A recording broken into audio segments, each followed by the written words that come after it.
ചരിത്രപ്രസിദ്ധമായ ചെട്ടിക്കാട് തീർത്ഥാടന കേന്ദ്രത്തിലെ ഊട്ടുതിരുനാളിന് മെയ് 7-ന് കൊടിയേറും.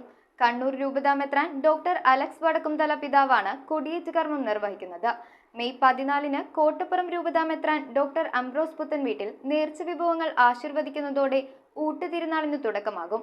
വിവിധ ഇടങ്ങളിൽ നിന്നും ചെട്ടിക്കാട് തീർത്ഥാടന കേന്ദ്രത്തിലെത്തുന്ന ഭക്തജനങ്ങൾക്കായി വിപുലമായ ക്രമീകരണങ്ങളാണ് ഒരുക്കിയിരിക്കുന്നത്.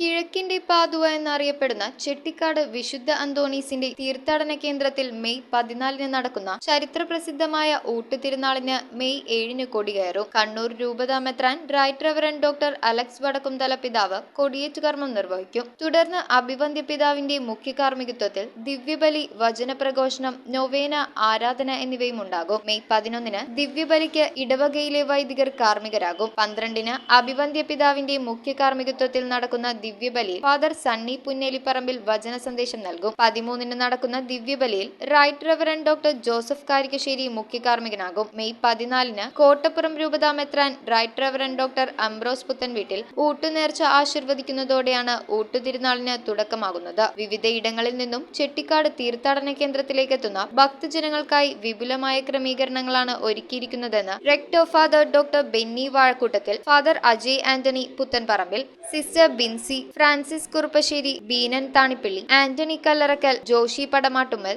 Alex Palliyil, Antony PM, Jiljo PG എന്നിവർ വാർത്താ സമ്മേളനത്തിൽ പറഞ്ഞു. 10 മണിക്ക് കോട്ടപ്പുറം രൂപതാ മെത്രാൻ അംബ്രോസ് പുത്തൻവീട്ടിൽ പിതാവ് ഇവിടെ എത്തിച്ചേരുന്നു.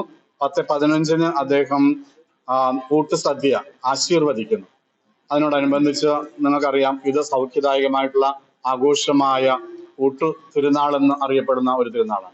അപ്പോൾ തുടങ്ങിയിട്ട് ആശീർവദിക്കുന്ന ഊട്ടുനേർച്ച ഭക്ഷിക്കുവാനായിട്ട് അപ്പോൾ തുടങ്ങുന്ന ഒരു ഊട്ടുനേർച്ച വിതരണം രാത്രി വൈകുവോളം നമ്മൾ തുടരുന്നുണ്ട്. News bureau, Paravur. കാൽനൂറ്റാണ്ടിന്റെ പൊൻതിളക്കത്തോടെ പറവൂർ വൈപ്പിൻകരയുടെ സ്വന്തം കവിതാ ജ്വല്ലറി ഇപ്പോൾ ഏറെ പുതുമകളോടെ. കവിതാ ജ്വല്ലറി ചെറായി, ഒരു ദേശത്തിന്റെ സുവർണ പാരമ്പര്യം.